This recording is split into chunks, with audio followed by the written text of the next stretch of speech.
పదుగురు పంచుకొని ఆనందమేదైనా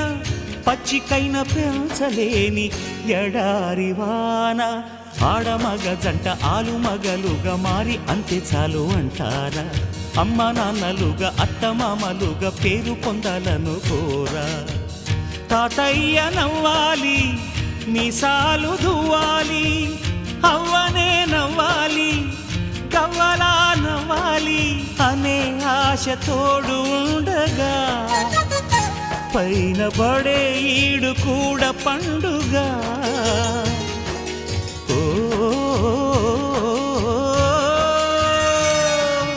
అయిన వాళ్ళు ఉన్న లోగిళ్ళలో ఆయువాగిపోదు నూరేళ్లతో తరతరముల తరగని కథ చెబుతుందిర చిన్న నోరార పిలిచిన పలకని వాడిన